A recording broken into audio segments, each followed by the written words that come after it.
back to the early Greek pantheon. And the religious rites seem to revolve around sacrifice largely. Sacrifice of horses and other animals. And using soma, this mysterious plant which might have been some sort of drug. Most of the religious ceremonies were conducted by women. For any important decision, women had to be consulted. This is possibly the period when the cow was considered a sacred symbol, because milk and its byproducts were the most important diets in their daily life.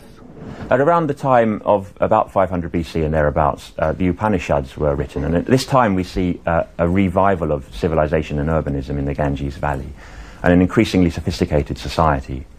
And it's clear from the Upanishads that there's an increasing concern with individual salvation, with more mythical and mystical problems, and with the difference between right and wrong. So entering into something that we might regard as closer to what we would call religion today, something with moral aspects. One of the central messages of Hinduism is that life revolves in an endless cycle.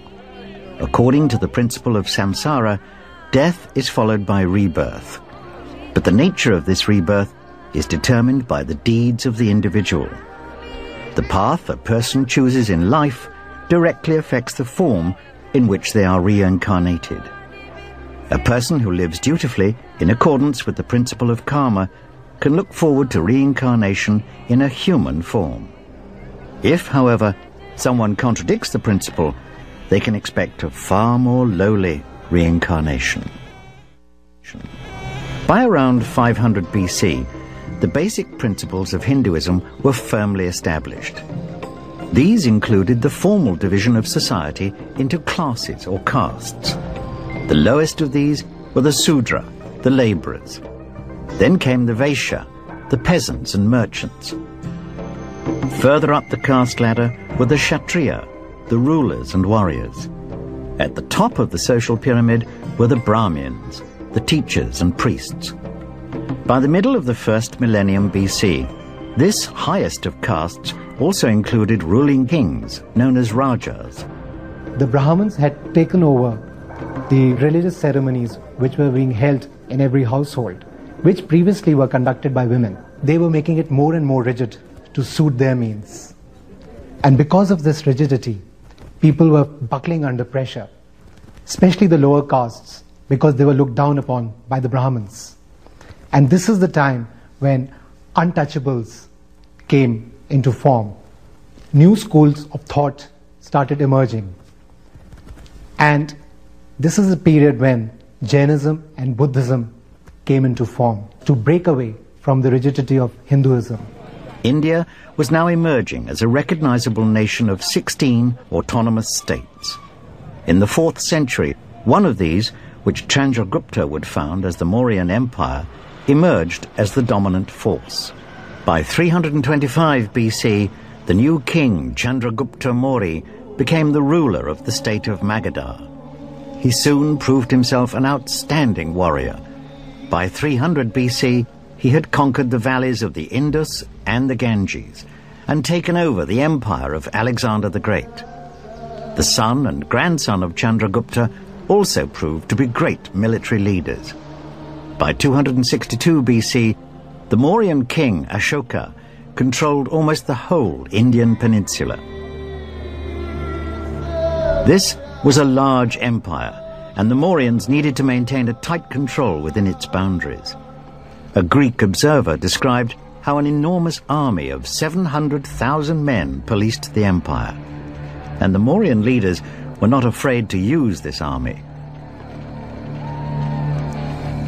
However, the Mauryan age is better remembered for its wealth and culture.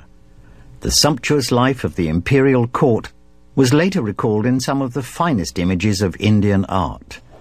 The skills of the jeweller and the goldsmith were very much in demand.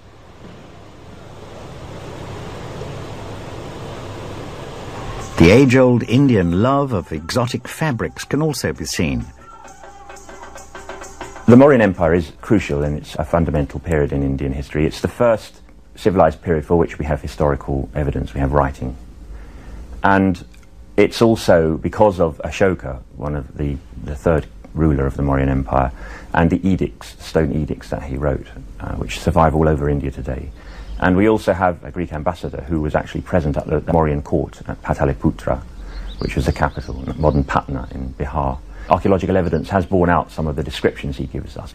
It's quite likely that Pataliputra was the largest city in the world at that time. The fact that Buddhism was postulating a moral code which was irrespective of any class, caste or gender barriers was in effect the basis of its popularity. While there would have been Hindu orthodoxy, this would have been, of course, restricted to the upper castes, whereas the common populace would have probably en masse converted to Buddhism, in that this was a religion that gave them a major cultural underpinning, until, of course, Buddhism becomes a state religion under Emperor Ashoka. Ashoka Maurya actually converts to Buddhism after most horrific battles on the plains of Kalinga, where he's deeply moved by human suffering at large. With the conversion of Buddhism as a state religion, it obviously traversed the barriers of certainly notions of the priestly class and the common populace, and therefore it had a much, much greater appeal, as indeed we see in all the Buddhist monuments that survive down to the present day are in fact initial edifices that were re-erected to some extent by Emperor Ashoka. The Buddha himself took many of the ideas already formed by Hindu thought, Vedic thought, most important of which would be reincarnation and karma, responsibility for one's actions.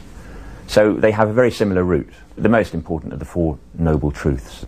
Life is suffering. He saw suffering around him. The second noble truth is that all suffering comes from ignorance and from desire. The third noble truth is that there is a way out of that, which is nirvana, salvation, if you like, from this eternal cycle of suffering. And that the road to nirvana is the eightfold way, a path which he specified of right behavior, right thought, right meditation, right speech, right actions. So those beliefs, the Four Noble Truths and the beliefs that are associated with them, are distinct to Buddhism. The embracing of Buddhist principles by King Ashoka led to a 30-year period of wise rule throughout his empire. Physical reminders of this remain today. Across the subcontinent, he ordered inscriptions to be carved in stone. Known as Ashoka's edicts, these were intended to be a permanent record of the emperor's enlightened thoughts and beliefs. From the 2nd century BC onwards, Buddhists had begun to carve artificial caves out of a steep hill near the city of Ajanta. The overall result was some 29 caves, of which the 19th may be the finest. Here, surrounded by the living rock, is a stupa mound.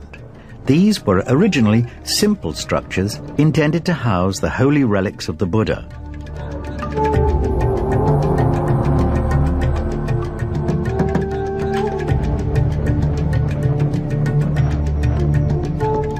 Inside, a huge figure of the Buddha, dramatically illuminated by the natural light entering through the gabled cave opening. It is easy to imagine the reaction of 19th century Europeans when they first discovered caves like this. There are few man-made creations as spiritually moving as this labor of faith. Sculpture is not the only art form visible at Ajanta. From 200 AD until 650 AD, the cave walls were covered with mural paintings. Fresco work widely believed to be the greatest achievement of Indian visual art.